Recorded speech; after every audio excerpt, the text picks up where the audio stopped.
सर्वप्रथम माँ भगवती माँ काली के चरणों में प्रणाम करते हुए उनके दर्शनों के लिए आए हुए समस्त सूक्ष्म शक्तियों को भी मैं प्रणाम करता हूँ और उन समस्त सूक्ष्म शक्तियों से निवेदन करता हूँ कि सभी अपना यथाउचित स्थान ग्रहण करें। तत्पश्चात यहाँ पर उपस्थित सभी भक्तों के हृदय रूपी मंदिर में विराजमान माता भगवती माँ काली की छवि को देखते हुए आप सभी भक्तों का भी स्वागत करता हूँ, वंदन करता हूँ। आप सभी को बहुत बहुत दुआएं, मंगल कामनाएं आप सभी के जीवन में सदैव सुख शांति समृद्धि सौभाग्य बना रहे, यही माँ भगवती माँ काली के चरणों में निवेदन करते हैं।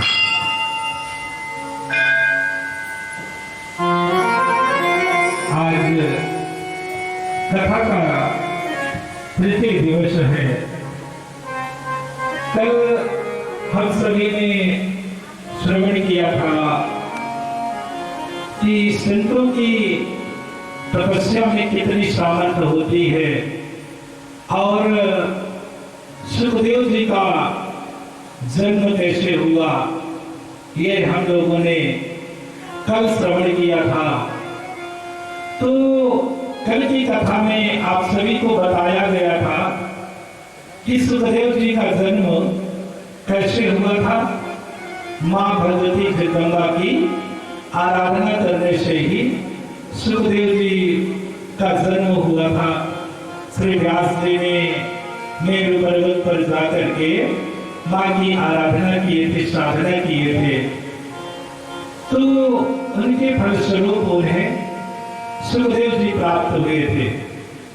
तो जब व्यास जी माँ की आराधना किए थे तो उन्हें पुत्र की प्राप्ति हो गई थी। तो हम लोग भी माँ की आराधना करेंगे तो क्या हम लोगों के दुख दूर नहीं होंगे? निश्चित दूर होंगे। माँ जरूर हम लोगों के दुखों का अंत कर देगी, हम लोगों के ऊपर कृपा करेगी। करेगी कि नहीं करेगी? तो उठाइए दोनों हाथों को, जोर से जय घोष करेंगे, बोलिए माता भगवती माँ काली की। तो आइए हम लोग इस भजन के माध्यम से माँ के चरणों में निवेदन करना चाहते हैं कि भैया आपने तो सब पर दया किया है, सब पर कृपा किया है, तो हम लोगों के ऊपर भी दया कर दीजिए, कृपा कर दीजिए। तो ऐसे भाव को लेकर के आज माँ के चरणों में निवेदन करना चाहते हैं कि हो जा दयाल मैं हो जा दयाल। क्या करना है कि हो जा दयाल मैं हो जा दयाल।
तो आज व्यास जी के यहाँ बड़ा उत्सव मनाया जा रहा है।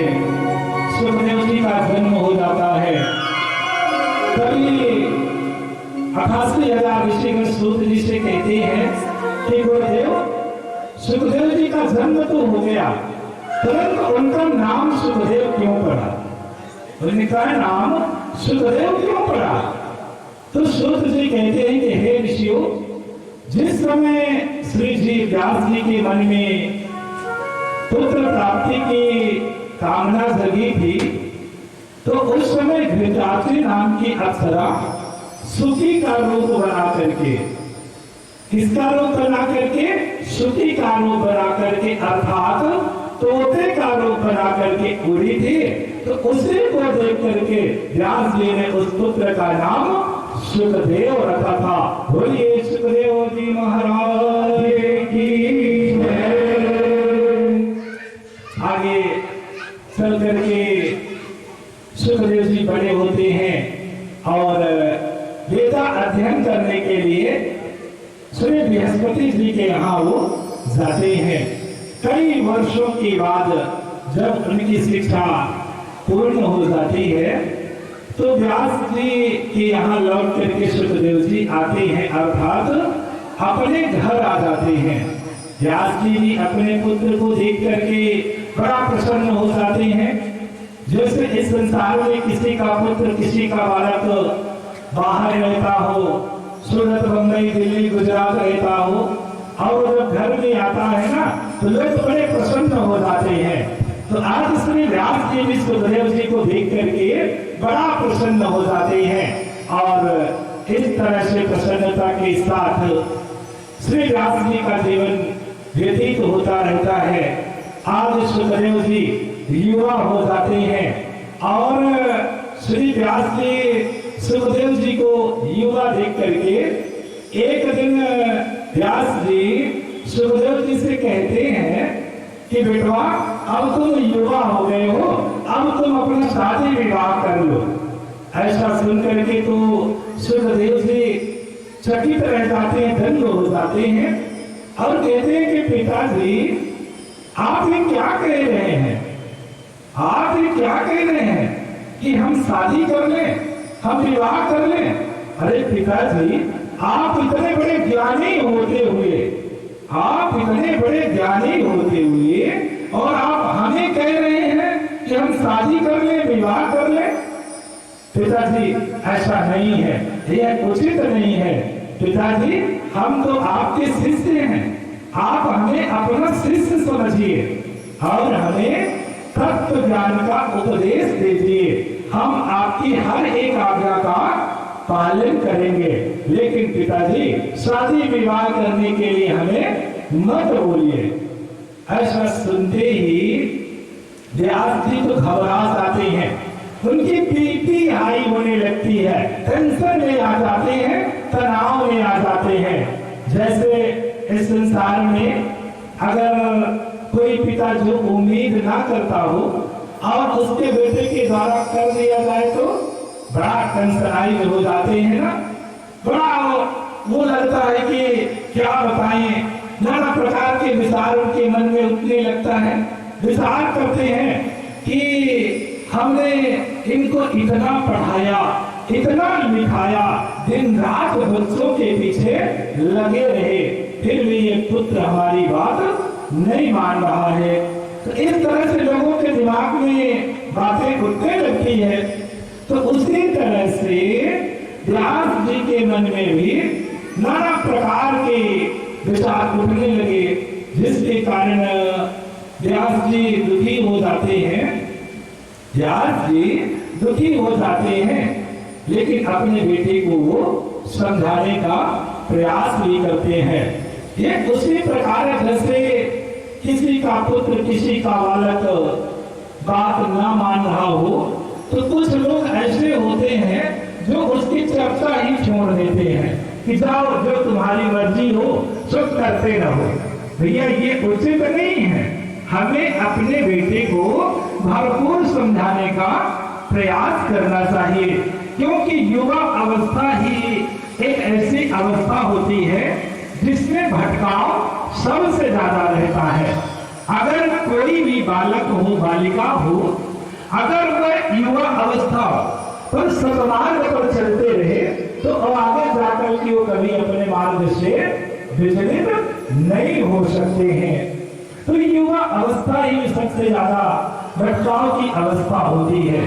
इसलिए हर माता पिता का कर्तव्य बनता है कि अगर किसी का बालक तो किसी का बालिका विपरीत दिशा में जा रहा है तो उसे समझाने का प्रयास करना चाहिए। जिस तरह से आज व्यास जी अपने पुत्र सुखदेव को समझाने का बहुत प्रयास करते हैं। व्यास जी कहते हैं कि बेटा सुखदेव, जानते हो हमने तुम्हें कैसे पाया है, कैसे हमने तुम्हें प्राप्त किया, तुम्हें पता नहीं है। बेटा सुखदेव, हमने कठिन तपस्या करके, कठोर तपस्या करके, वो भी घनघोर जंगल में जहां शेर, चीते, भालू सब रहते थे, हमने अपने प्राणों की परवाह नहीं किया। उस घनघोर जंगल में रह करके, उसमें भी निराहार रहते हुए कई वर्षों तक हमने ठंडी, गर्मी, बरसात सब कुछ सहन किया है, तब जाकर के तुम्हें हमने पाया है। इसलिए बेटा हमारी बात मान लो और शादी विवाह कर लो, क्योंकि हर पिता का कर्तव्य होता है कि जब बेटे बेटी युवा हो जाए तो उनका शादी विवाह कर दें। ये हर पिता का कर्तव्य होता है। तो आज व्यास जी भी अपने पुत्र सुखदेव से यही कहते हैं कि बेटा तुम शादी विवाह कर लो, क्योंकि हमारा कर्तव्य है कि हम तुम्हारा विवाह कर दें। हाँ बेटा, यदि तुम्हें ये दिक्कत हो, तुम ये विचार करते हो कि हम शादी कर लेंगे तो हमें कमाने जाना पड़ेगा, काम करना पड़ेगा, तो बेटा ऐसे मत सोचिए, क्योंकि हमारे कई राजा शिष्य हैं, हमारे कई राजा शिष्य हैं, हम उनके पास जाएंगे और ढेर सारा धन मांग करके ला देंगे, तो तुम अपना जीवन आराम से व्यतीत करना, लेकिन बेटा शादी कर लो। सुखदेव जी कहते हैं कि पिताजी हम शादी नहीं करेंगे। आज पिता और पुत्र के बीच में तर्क वितर्क हो रहा है। पिता कहते हैं कि शादी कर लो, बेटा कहता है कि नहीं हम शादी नहीं करेंगे, अर्थात वो इनकार कर देते हैं। क्यों इनकार करते हैं सुखदेव जी विवाह करने के लिए? क्योंकि सुखदेव जी ने दुनिया को देख लिया है, उन्हें ज्ञान हो गया है कि ये दुनिया कैसी है। इसलिए जब व्यास जी कहते हैं कि बेटा शादी कर लो, तो सुखदेव जी कहते हैं कि पिताजी हम शादी नहीं करेंगे। आप कहते हैं कि शादी करके सुख भोगें, सुख भोग सकते हैं हम शादी करके। पिताजी पहले तो आप जाइए और जिन लोगों की शादी हो गई है, क्या कहते हैं कि पहले जाइए जिन लोगों की शादी हो गई है और उनसे पूछ करके आइए कि क्या वो सुखी हैं कि नहीं है। पहले आप उनसे जाइए और पूछ लीजिए कि क्या वो लोग सुखी हैं। पिताजी मेरे विचार से तो वो सुखी नहीं होंगे। क्यों सुखी नहीं होंगे? क्योंकि कभी पत्नी से बातचीत होती है, कभी मनमुटाव चलता रहता है, कभी साड़ी के लिए परेशान होते हैं तो कभी बिजली के लिए परेशान होते हैं, कभी बच्चों की पढ़ाई का टेंशन तो कभी परिवार का टेंशन। इस तरह से वो कभी सुखी नहीं रहते। तो आज सुखदेव जी यही कहते हैं कि पिताजी जाइए, पहले जिसका विवाह हो गया है उससे पूछ लीजिए कि क्या वह सुखी है। तो आप लोग ही बता दीजिए कि क्या जिसका विवाह हो गया है क्या वो लोग सुखी हैं? नहीं है सुखी। तो भैया इस संसार में कोई सुखी नहीं रह सकता। हाँ, सुख के इंतजार में हम लोग सुख के इंतजार में पूरा जीवन व्यतीत कर देते हैं कि अब सुख मिलेगा, अब सुख मिलेगा, लेकिन मिलता नहीं है और अंत में इस दुनिया को छोड़ करके चले जाते हैं। पर जीवन में कभी सुख नहीं मिलता। क्यों नहीं मिलता? जैसे हम लोगों का बचपना था, जब हम लोगों का बचपना था तो हम सब के माता पिता यही बोलते थे, क्या बोलते थे कि बेटवा खूब पढ़ाई कर लो, खूब पढ़ाई कर लो, खूब पढ़ लिख लो, जिससे तुम्हारी नौकरी लग जाएगी। जब नौकरी लग जाएगी तो बेटा तुम्हारा जीवन सुखी हो जाएगा। अब भैया हम लोग तो पूरा दिन रात पढ़ते थे, दिन रात पढ़ते थे, नौकरी भी लग गई, नौकरी भी लग गई, फिर जीवन सुखी हो गया क्या? फिर जीवन सुखी हुआ? नहीं हुआ। प्रमाण क्या है? तो जिसकी नौकरी लग गई है ना, उससे जा करके पूछ लीजिएगा कि क्या उनका जीवन सुखी हो गया है? नहीं हुआ ना, कि हो गया है? नहीं हुआ। क्यों नहीं हुआ? क्योंकि जानते हैं जो इस खोपड़ी के अंदर बैठा है छोटा सा, क्या नाम है उसका? मन। क्या नाम है? मन। इस खोपड़ी के अंदर जो मन बैठा है ना, वो हम लोगों को है इतना बड़ा, लेकिन इतने बड़े शरीर को, 5 फुट की शरीर को हमारा मन घसीट करके भैया ले गया दूसरी जगह। कहाँ ले गया? कहाँ घसीट करके ले गया? तो नौकरी लगने के बाद क्या होना चाहिए? नौकरी लगने के बाद भैया शादी होनी चाहिए, विवाह होना चाहिए। तो हमारा मन ले गया विवाह करने के लिए, शादी करने के लिए कि अब भैया शादी कर लो तो तुम्हारा जीवन सुखी हो जाएगा। सबकी शादी हो गई, सबकी शादी हो गई, तो क्या सुख मिला? नहीं मिला ना। क्यों नहीं मिला? फिर वही टेंशन, फिर हमारा मन आगे चला गया। कहाँ चला गया? बोला कि अब बच्चे हो जाएंगे तो निश्चित तौर से जीवन सुखी हो जाएगा। भैया बच्चे भी हो गए, बच्चे भी हो गए, फिर क्या जीवन सुखी हो गया? नहीं हुआ। क्यों? क्योंकि मन आगे फिर ले गया। अब क्या कहता है मन? मन अब आगे क्या कहता है? मन कहता है कि भाई बच्चे बच्चियों की शादी विवाह कर दीजिए, बेटियों का हाथ पीला कर दीजिए, बहू घर में आ जाएगी तो जीवन सुखी हो जाएगा। अब बहू भी घर आ गई तो क्या जीवन सुखी हो गया? नहीं हो गया ना। क्यों नहीं हुआ? क्योंकि ये मन फिर आगे ले गया। अब क्या हो गया है? क्यों सुखी नहीं हुआ? कहाँ ले गया ये मन? भैया अब तो बुढ़ौती आ गई है। क्या आ गया है?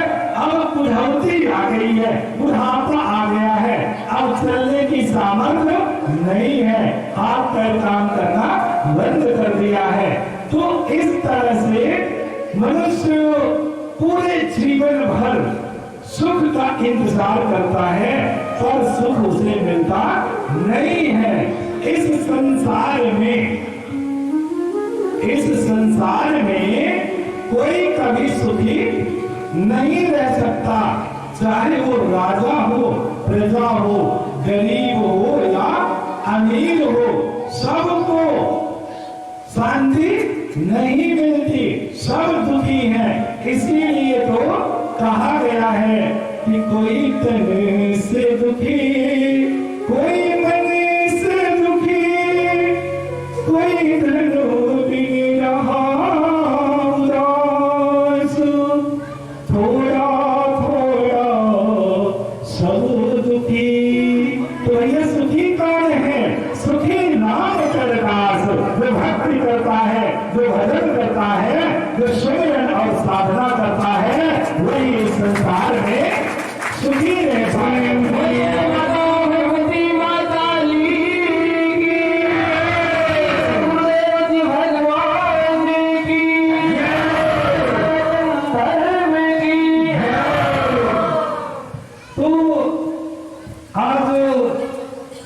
व्यास जी सुखदेव जी को बहुत समझाते हैं नाना प्रकार के समझाते हैं, लेकिन सुखदेव जी मानने के लिए तैयार नहीं है।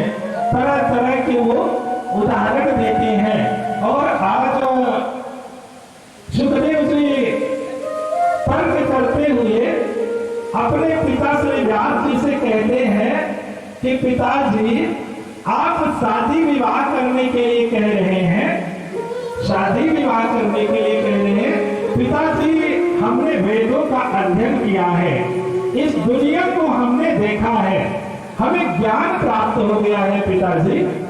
तो विचार कीजिए पिताजी कि इस संसार में दुख से रहित सुख कौन सा है। पिताजी, जो ज्ञानी व्यक्ति होते हैं, जो बुद्धिमान होते हैं, तो वो कभी दुख से युक्त को सुख नहीं मानते। इसलिए पिताजी, हम विवाह नहीं करेंगे, हम शादी नहीं करेंगे। आज व्यास जी खूब समझाते हैं, तरह तरह के उदाहरण देते हैं, लेकिन व्यास जी के पुत्र सुखदेव जी मानने के लिए तैयार नहीं है, क्योंकि उन्हें ज्ञान प्राप्त हो गया है।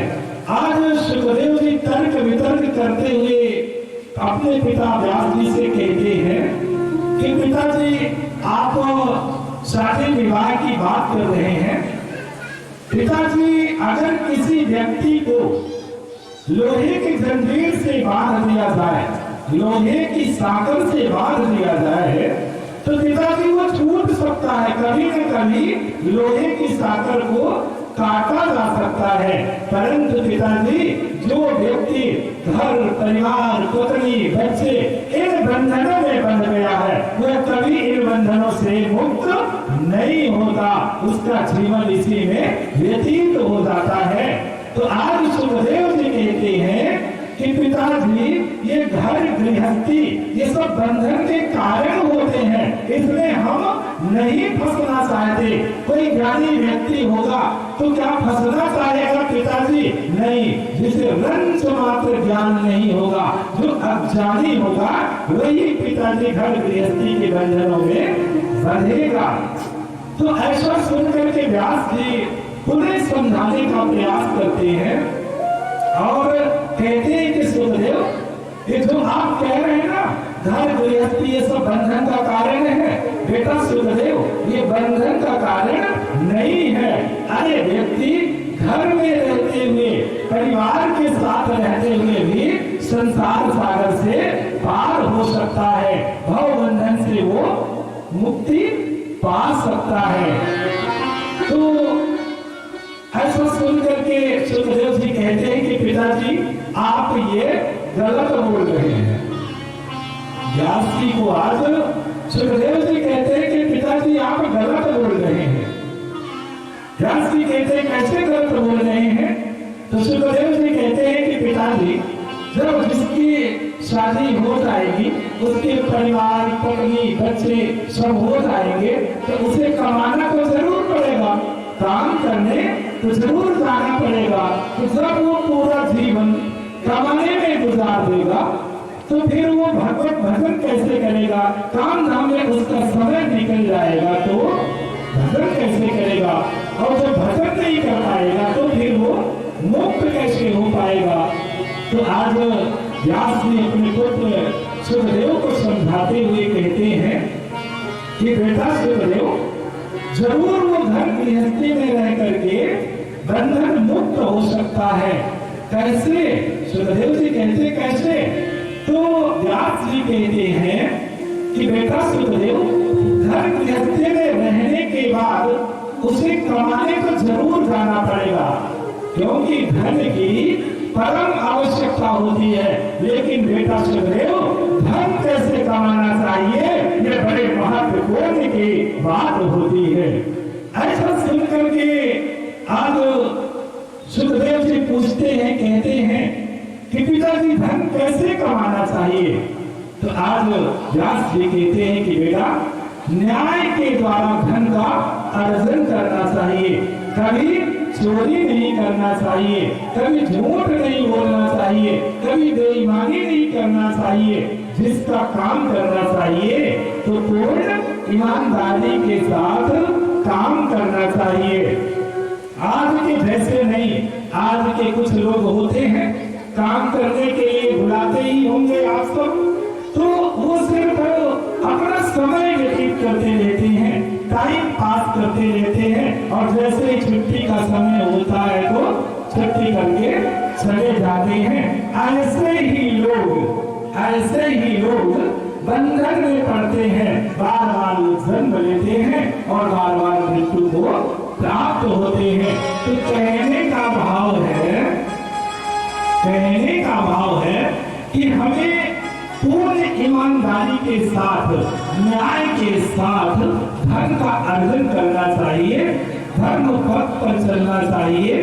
तो निश्चित तौर से घर गृहस्थी में रहते हुए भी भाव बंधन से मुक्ति पाई जा सकती है, भगवत कृपा को प्राप्त किया जा सकता है। आज श्री व्यास जी अपने पुत्र सुखदेव को समझाने के लिए तरह तरह की बातें रख रहे हैं, उदाहरण दे रहे हैं, फिर भी आज सुखदेव जी मानने के लिए तैयार नहीं है। कहते हैं कि पिताजी हम नहीं मान सकते, घर गृहस्थी तो बंधन का ही कारण है, हम नहीं मान सकते।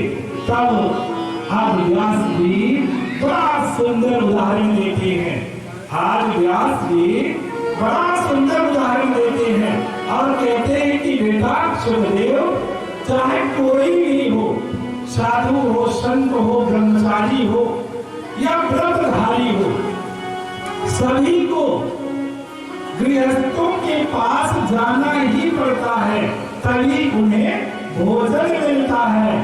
कोई संत हो, फकीर हो, जब तक वह गृहस्थी वालों के पास नहीं जाएगा तब तक वो कोई कार्यक्रम नहीं कर सकता, सबके पास जाना पड़ता है।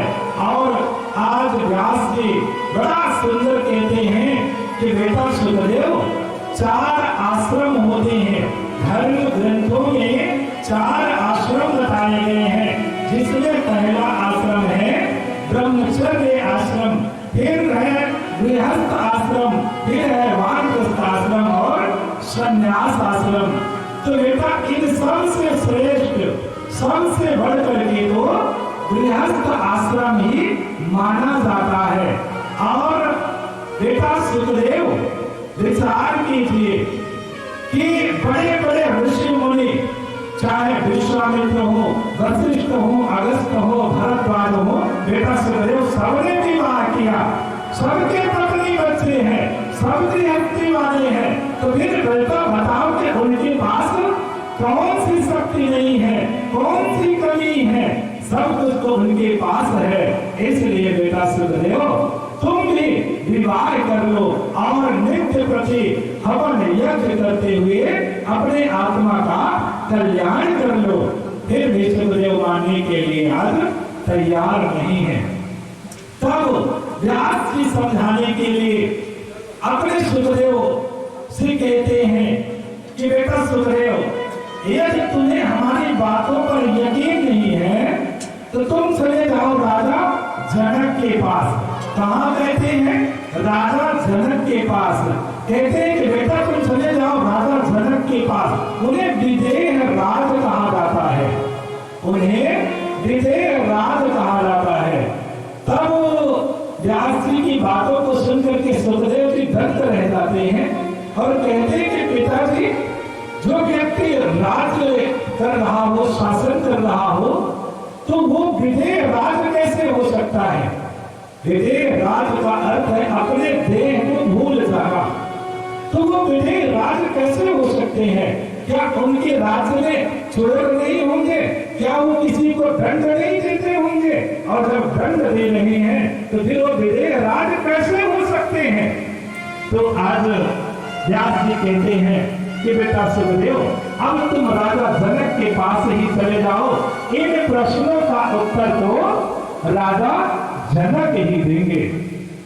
ऐसा सुनकर के आज श्री सुखदेव जी निकल पड़ते हैं जनकपुरी की ओर और जाकर के जब वहां दरबार में पहुंचते हैं तो जो उनके द्वारपाल रहते हैं, जो उनके द्वारपाल रहते हैं, तो जाने से ही उन्हें रोक देते हैं।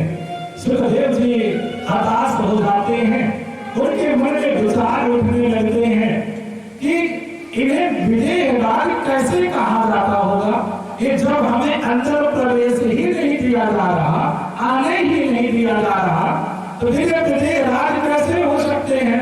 इस बात को हम मानने के लिए तैयार नहीं है।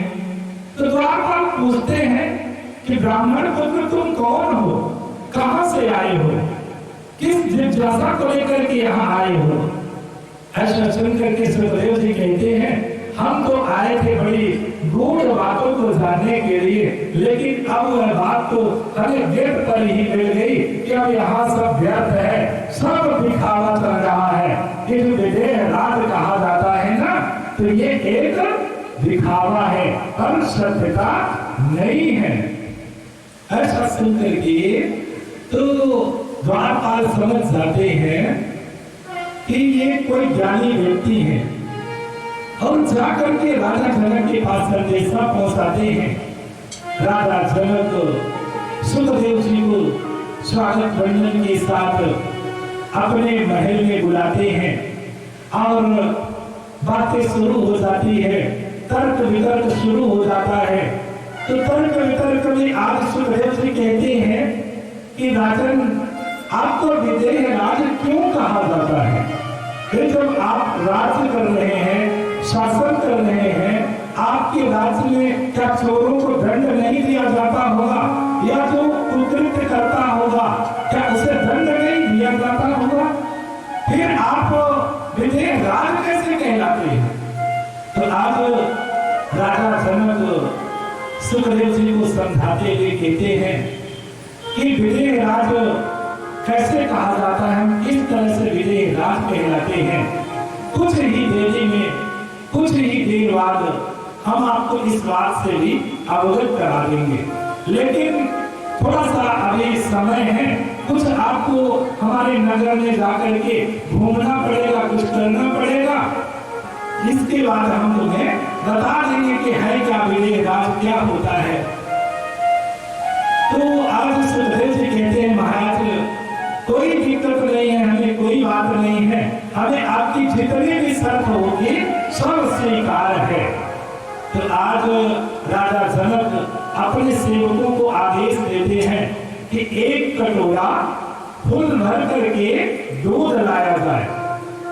जो राजा का आदेश पाकर के तुरंत एक कटोरे में दूध आता है, सुखदेव जी के हाथों में सौंप दिया जाता है वह दूध, और कहा जाता है कि सुखदेव जी इस कटोरे के दूध को लेकर के आपको हमारे पूरे नगर का भ्रमण करके आना है। हाँ, इतना जरूर ध्यान रखना है कि अगर दूध का एक बूंद भी जमीन पर गिरा तो जो आपके पीछे दो सैनिक है ना, वो आपका सिर अलग कर देंगे। सुखदेव जी ने कहा ठीक है महाराज। अब उस दूध का कटोरा हाथ में लेकर के सुखदेव जी नगर भ्रमण के लिए निकल पड़ते हैं, चलते चले जाते हैं, पर उनका ध्यान तो उस दूध के कटोरे में है कि कहीं अगर दूध का एक बूंद भी जमीन पर गिरा तो ये मुंडी हमारी चली जाएगी, धड़ से अलग हो जाएगी। इस तरह से उनके मन में विचार चलता चला जा रहा, घूम रहे हैं। कुछ देर बाद जब सुखदेव जी लौट करके नगर भ्रमण करके जब फिर राजा जनक के पास आते हैं, राजा जनक बड़े सम्मान के साथ बैठाते हैं उन्हें। बैठाने के बाद फिर प्रश्न शुरू हो जाता है। तो राजा जनक कहते हैं कि सुखदेव जी आपने तो हमारे पूरे नगर को दिखाए होंगे, पूरे नगर को भ्रमण किया है। बोले महाराज कैसी बातें कर रहे हैं, हमने पूरा नगर तो भ्रमण किया, लेकिन महाराज जी हमारा ध्यान तो कटोरे में था। बोले क्यों? बोले कि जो आपने दो सैनिक छोड़ रखे थे ना पीछे, कि कहीं एक बूंद भी गिरेगा तो हमारा ये सिर चला जाएगा, घर से अलग हो जाएगा। तो महाराज हमने कुछ नहीं देखा। बोले तो फिर वो सुंदर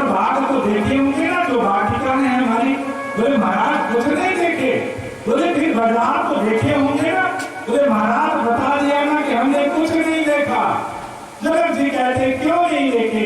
बोले कि महाराज हम उस बूंद के इंतजार में थे कि कहीं नीचे न चला जाए, नहीं तो हमारी मुंडी कट जाएगी। तो आज राजा जनक कहते हैं कि सुखदेव उसी तरह से जैसे तुम्हारा ध्यान इस दूध के कटोरे में था, उसी तरह से गृहस्थ में रह करके अपने मन को परमात्मा के चरणों में लगा दे। वो व्यक्ति घर में रहते हुए भी संसार सागर से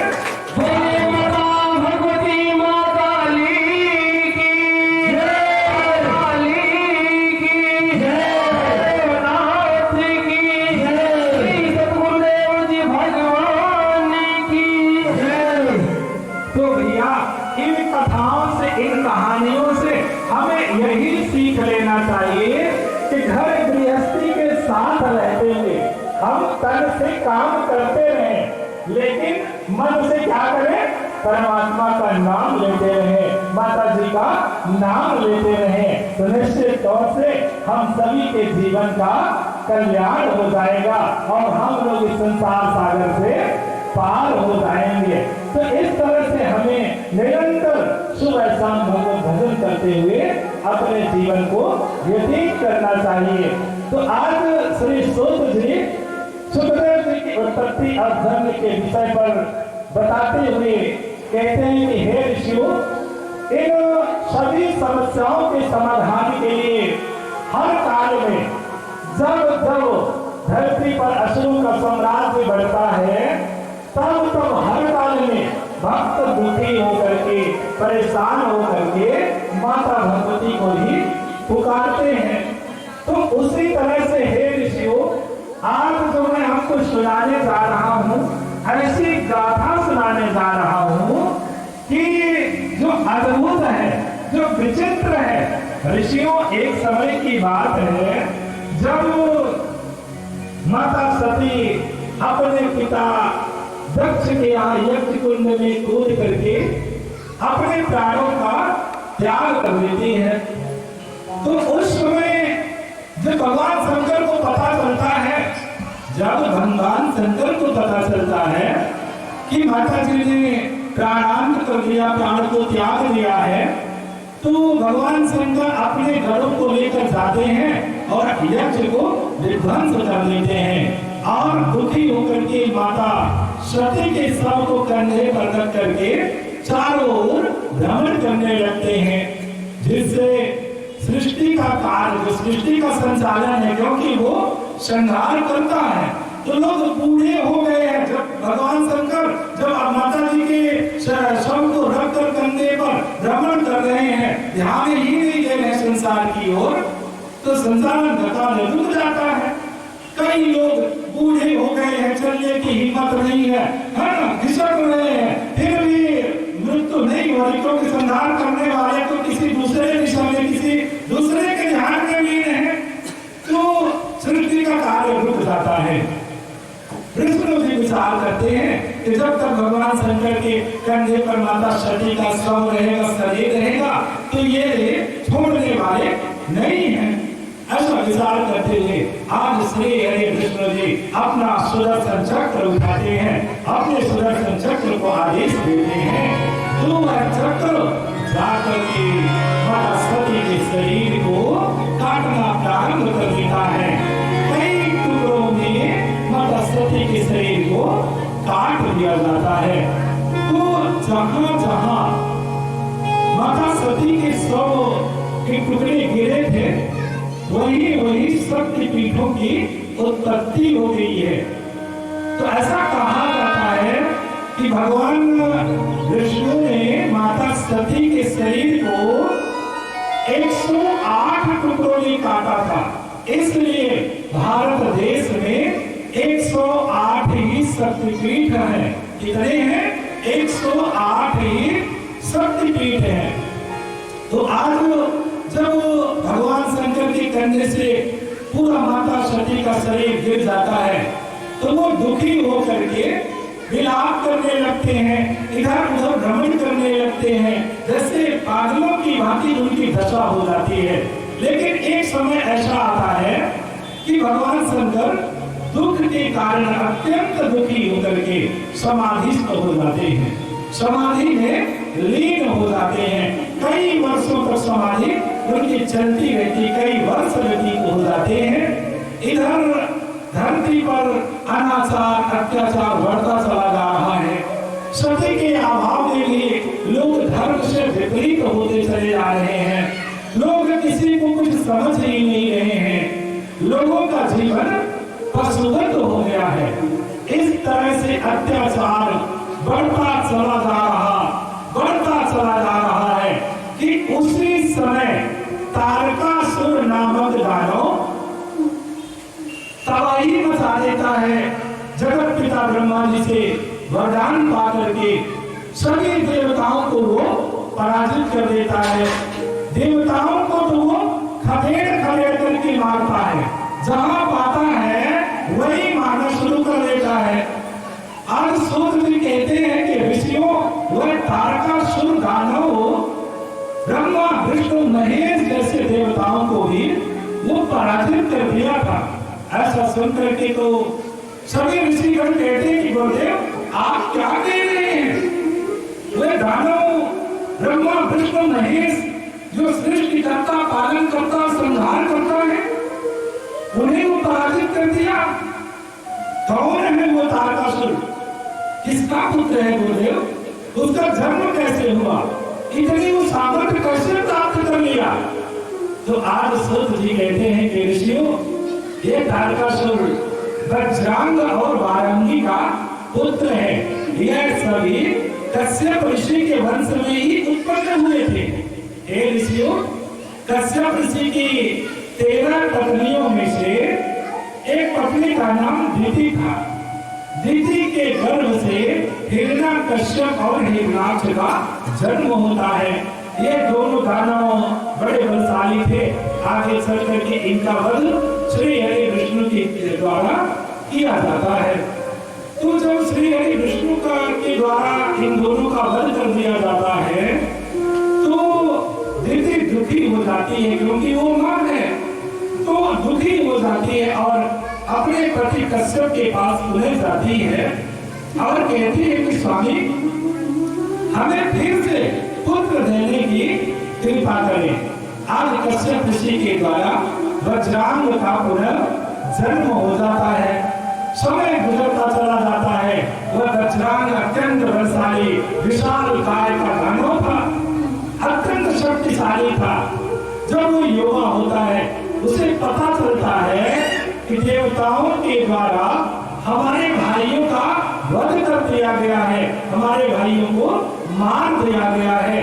तो आज वो अपने माता को प्रसन्न करने के लिए, अपने माता को प्रसन्न करने के लिए और भैया देवताओं से बदला लेने के लिए वो सीधा चला जाता है देवताओं की नगरी में, देवताओं के गांव चला जाता है और वहां जाकर के जितने देवता मिलते हैं सबको मार करना शुरू कर देता है।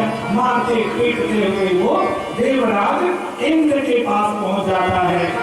इंद्र के पास पहुंच करके इंद्र को बंधक बना करके उठाकर लाता है, अपने घर में खंभे से बांध देता है और सुबह शाम पिटाई करता है, मारता रहता है, अपना बदला चुकाता रहता है।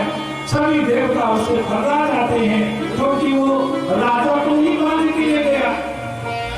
तो जिस राज में राजा नहीं है तो प्रजा तो दुखी होगी। तो सभी देवता आज दुखी होकर के जगत पिता ब्रह्मा जी के पास जाते हैं और उनके चरणों में जाकर के निवेदन करते हैं कि जगत पिता ब्रह्मदेव, वज्रांग हमारे महाराजा को ही ले जाकर बंदी बना लिया है, घर में बांध रखा है और उन्हें सुबह शाम पिटाई करता है। तो आप कृपा करें और देवराज इंद्र को छोड़ा दें। तो ऐसा सुन करके आज जगत पिता ब्रह्मा जी जानते थे कि असुर है, असुर का मतलब ही है जो सुन देना हो। तो जगत पिता ब्रह्मा जी जानते थे कि हमारी बात है नहीं मानेगा। आज ब्रह्मा जी जानते थे कि हमारी बात नहीं मानेगा। जैसे संसार में नहीं कोई काम हो तो किसी का के जाते हैं कि कोई सिफारिश कर दे, मैंने वकील लेकर के जाते हैं ना कि सिफारिश वकील है ना, तो चलता रहता है। आज ब्रह्मा जी भी यही विचार करते हैं कि हमारी बात नहीं मानेगा, इसलिए ब्रह्मा जी कश्यप ऋषि को साथ में लेकर के जाते हैं। कश्यप ऋषि उनके पिता थे, तो आज कश्यप ऋषि को साथ में लेकर के जाते हैं ब्रह्मा जी और वज्रांग से कहते हैं कि वज्रांग तुम देवराज इंद्र को छोड़ दो, उसके बदले में जो तुम मांगना चाहते हो मांग लो, हम तुम्हें दे देंगे वरदान में। तो वज्रांग कहता है कि ब्रह्मा जी हम कभी नहीं छोड़ेंगे इंद्र को, हम इंद्र को कभी नहीं छोड़ेंगे। क्यों नहीं छोड़ेंगे? क्योंकि इन लोगों ने हमारे पूर्वजों को, हमारे वंशजों को हमेशा परेशान करते हैं, इसलिए हम इसको नहीं छोड़ेंगे। ऐसा सुनकर के आज सिफारिश में गए थे, कश्यप ऋषि पिता थे, बोले बेटा ऐसा करो कि हो गया ब्रह्मा जी आए हैं और सृष्टिकर्ता माने जाते हैं, इसलिए तुम इंद्र को छोड़ दो, पूरा रात बिहाव हो गया है, राजा नहीं है कोई, इसलिए छोड़ दो इनको। तो आज अपने पिता की बात सुनकर के वज्रांग देवराज इंद्र को बंधन मुक्त कर देता है और कहता है ब्रह्मा जी से कि ब्रह्मा जी ले जाओ अपने राजा को, हमें कुछ नहीं चाहिए आपसे। जैसे लोग नहीं कहते कि ले जाओ इसको, हमें कुछ नहीं चाहिए, तो आज वज्रांग भी यही कहता है कि ले जाओ इनको, हमें कुछ नहीं चाहिए, कोई जरूरत नहीं है, हमारे पास तंदुरुस्ती है, हमारे पास ताकत है, जब जरूरत होगी तो हम प्राप्त कर लेंगे। फिर भी ब्रह्मा जी जब इंद्र को बंधन मुक्त कर देता है ना, तो प्रसन्न हो जाते हैं। जैसे कोई व्यक्ति संकट में हो और संकट से निकल जाए तो जो उसके मित्र होते हैं, सगे संबंधी होते हैं, तो प्रसन्न हो जाते हैं। तो आज ब्रह्मा जी भी प्रसन्न हो जाते हैं और एक वारांगी नाम की कन्या का उसे गिफ्ट में दे लेते हैं, दान में दे देते हैं, उपहार स्वरूप दे देते हैं। अब वज्रांग वारांगी को पा करके बड़ा प्रसन्न हो जाता है और देवताओं का विरोध ही बंद कर देता है, छोड़ देता है विरोध करना। आनंद के साथ उसका जीवन गुजरता चला जाता है, समय निकलता चला जाता है। अब जो वारांगी थी, तो वारांगी अपने पति वज्रांग की खूब सेवा करती थी। वज्रांग की वह खूब सेवा करती थी, सेवा करते करते कई वर्ष बीत जाते हैं कि एक दिन वज्रांग प्रसन्न हो जाता है और कहता है कि देवी आपने बहुत सेवा किया है हमारी, उसके बदले में तुम जो मांगना चाहती हो वो मांग लो, हम तुम्हें अवश्य देंगे। ऐसा सुनकर के आज वारांगी कहती है कि स्वामी अगर आप हमारे तपस्या से, हमारी सेवा करने से प्रसन्न है तो हमें एक ऐसा पुत्र देने की कृपा करें जो विश्व विजयी हो, महाबलशाली हो और देवताओं को भी पराजित करने वाला हो, ऐसा पुत्र हमें देने की कृपा करे।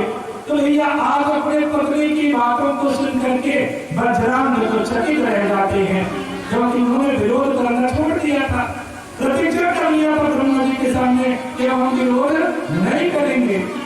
तो आज वज्रांग बंद रह जाते हैं, दुविधा में पड़ जाते हैं कि हमारी प्रतिज्ञा का क्या होगा।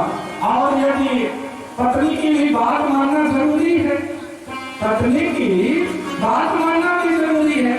जैसे आप सब देवियों की बात को मानते ही हैं और नहीं मानते होंगे जो लोग, तो उन्हें उसका नतीजा क्या है पता ही होगा सबको।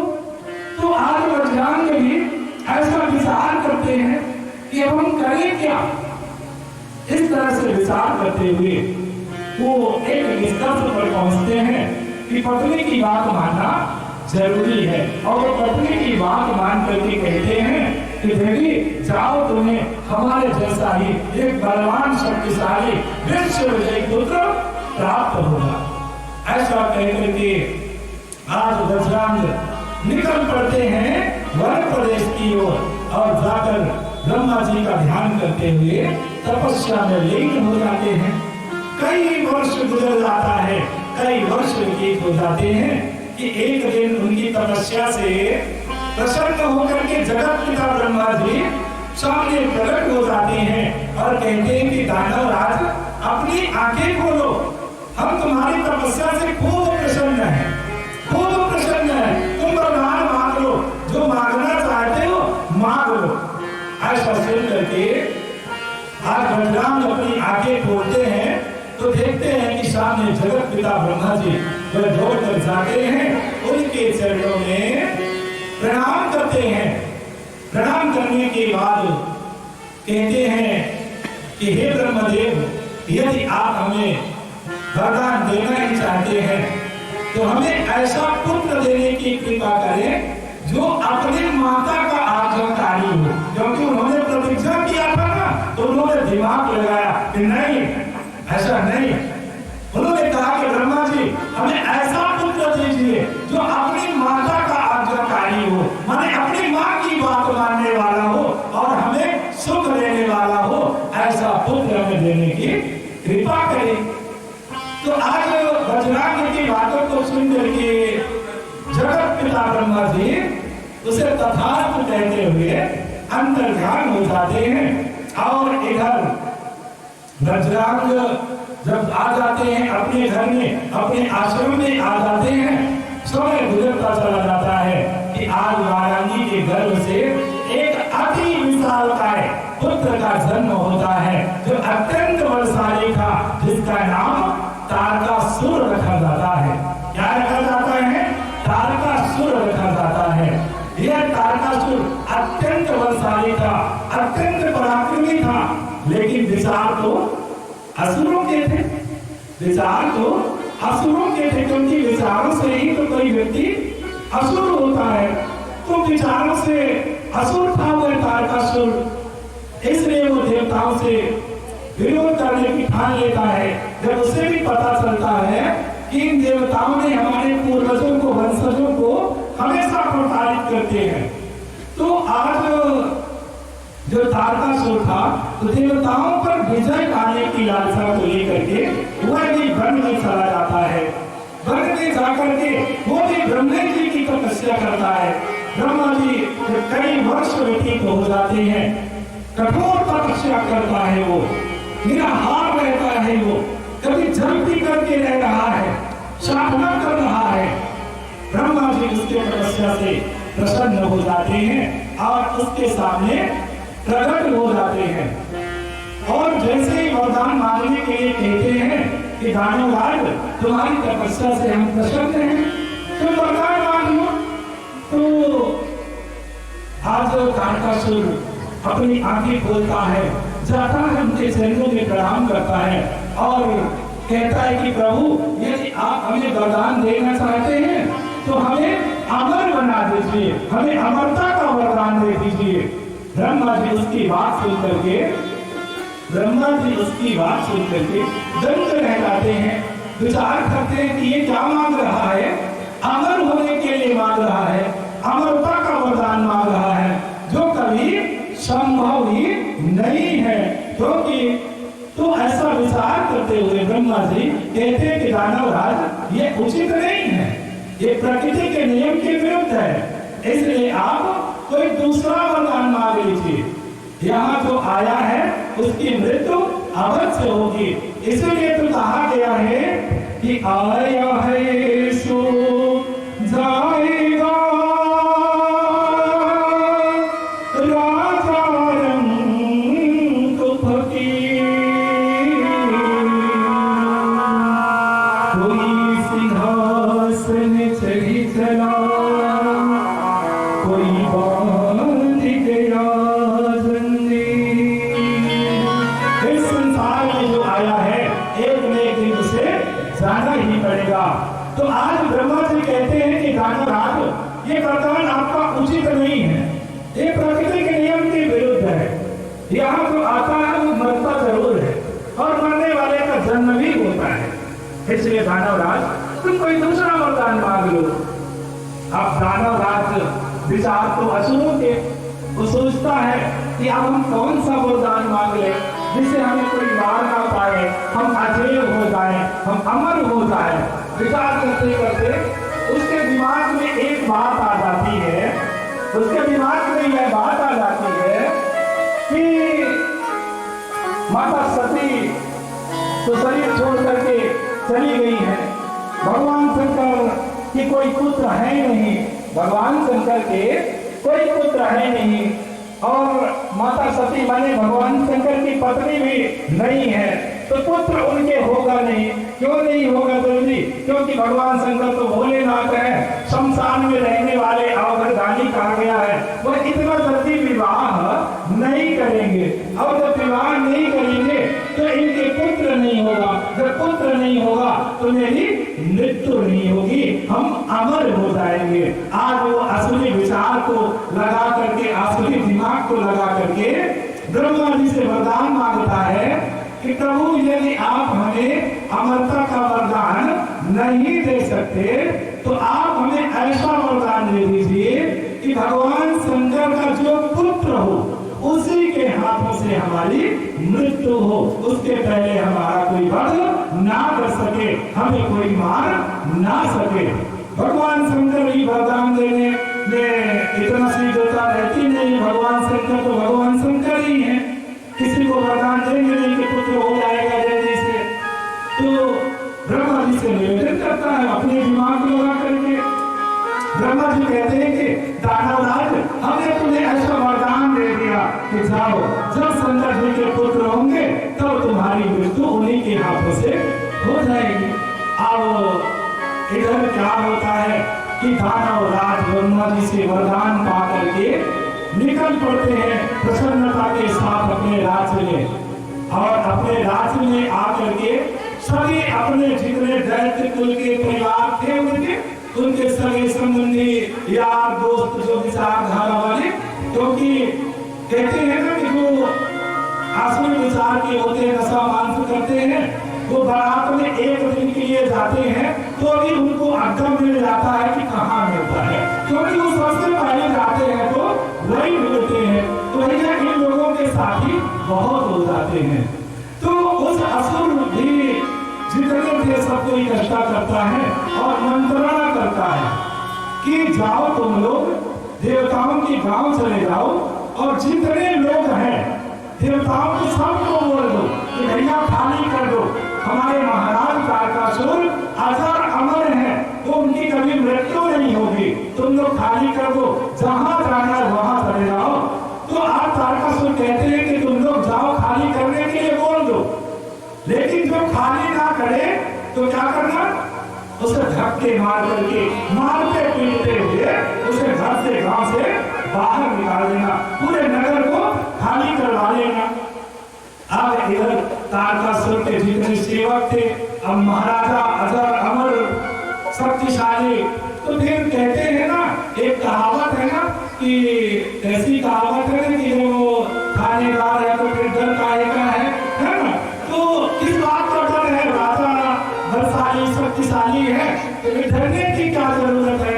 सभी बड़े उत्साह के साथ उछलते हुए चल देते हैं, और भक्तों को जहां पाते हैं भक्तों को, जहां देवताओं को पाते हैं वही मारना शुरू कर देते हैं। कभी शंखों की दाढ़ी को पकड़कर घसीट लेते हैं, कभी उनके बालों को पकड़ करके घसीट लेते हैं, कभी उनके साधना को विध्वंस कर देते हैं, कभी उनके कमंडल को फेंक देते हैं। इस तरह से भैया कई वर्षों तक अनाचार अत्याचार होता रहा। देवराज इंद्र वरुण कुबेर सभी इन दैत्यों के डर से छिप करके रहने के लिए विवश हो जाते हैं, मजबूर हो जाते हैं, और अंत में सभी देवता एकत्रित होकर के विष्णु जी के पास जाते हैं। विष्णु जी के पास जाकर के आज अपना दुख प्रकट करते हैं, बताते हैं विष्णु जी से। विष्णु जी भी कहते हैं कि तारकासुर बड़ा बलवान है, जब शंकर जी के पास चलते हैं, शंकर जी को साथ लेकर के फिर उससे युद्ध करेंगे तो निश्चित तौर से हम लोग जीत जाएंगे। आज सभी मिलकर के एकत्रित होकर ब्रह्मा विष्णु महेश सब इंद्र वरुण कुबेर सब मिलकर के आते हैं, तारकासुर से युद्ध करते हैं, लेकिन उसका वध नहीं होता है। सभी लोग हार करके आज अपने अपने लोक को वापस चले जाते हैं। और आज इधर असुरों के यहाँ तो आज विजय नाद बजने लगता है, शंख बजने लगता है, उत्साह मनाया जाता है, आज विजय नाद मनाया जाता है। इस तरह से आज असुरों के यहाँ जय जयकार हो रही, तारकासुर महाराज की जय हो, लगा है चारों तरफ से जय जयकार होने में। सभी देवता थक जाते हैं, हार जाते हैं, पर कोई रास्ता नहीं मिलता है। तो भैया जब इस संसार से व्यक्ति थक जाता है, हार जाता है और समाधान के लिए कोई रास्ता नहीं दिखाई देता कि अब युगों का अंत हो जाए, तो फिर उसे कहाँ जाना चाहिए, व्यक्ति कहाँ जाता है? ऐसी कौन सी जगह है जो सब थक जाए, हार जाए, जो कार्य देवता भी नहीं कर पाते हैं, और जब वो हार जाते हैं तब व्यक्ति को किसके पास जाना चाहिए? भैया और कोई जगह नहीं होती, वह तो गुरु ही होते हैं, सदगुरु ही होते हैं, जो हमें अंधकार में भी ज्ञान रूपी प्रकाश कर देते हैं। तो आज सभी देवता मिलकर के अपने गुरुदेव श्री बृहस्पति जी के पास जाते हैं, उनके चरणों में प्रणाम करते हैं। आइए किस तरह से प्रणाम करते इस भजन के माध्यम से कहा गया है।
सभी देवता अपने गुरुदेव के चरणों में निवेदन करते हैं, प्रार्थना करते हैं कि गुरुदेव हम सभी देवताओं को आप संकट से उबारिए, कोई ऐसा मार्ग दिखाइए जिस पर चल करके इस असुर राजकारण का वध किया जा सके।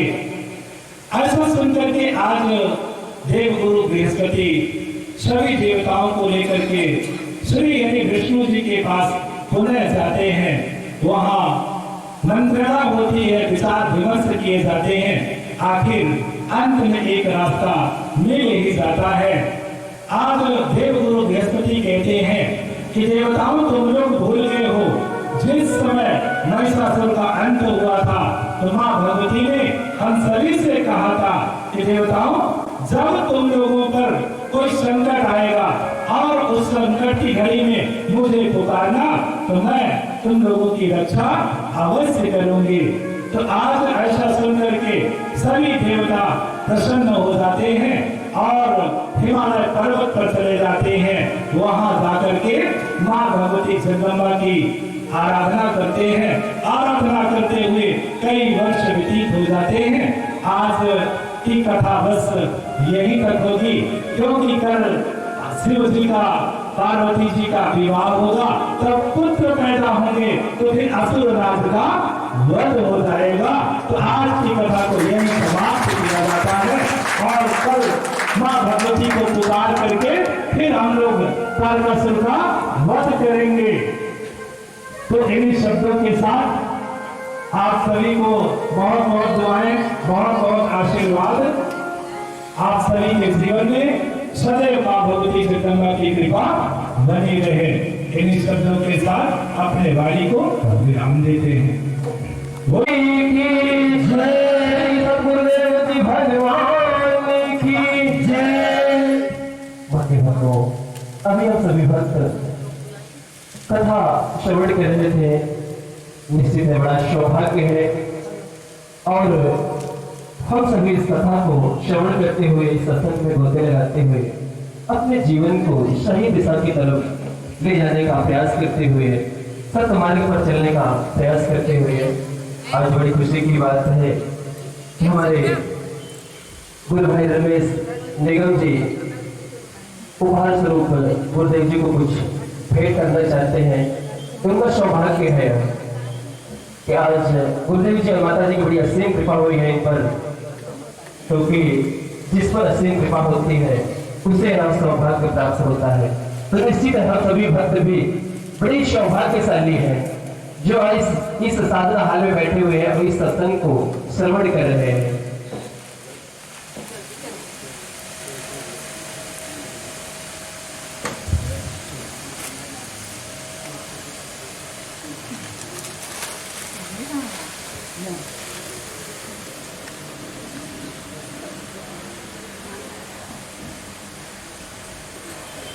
बोलिए माता भगवती माँ काली की जय, सतगुरुदेव जी भगवान की जय। चढ़ जाइए।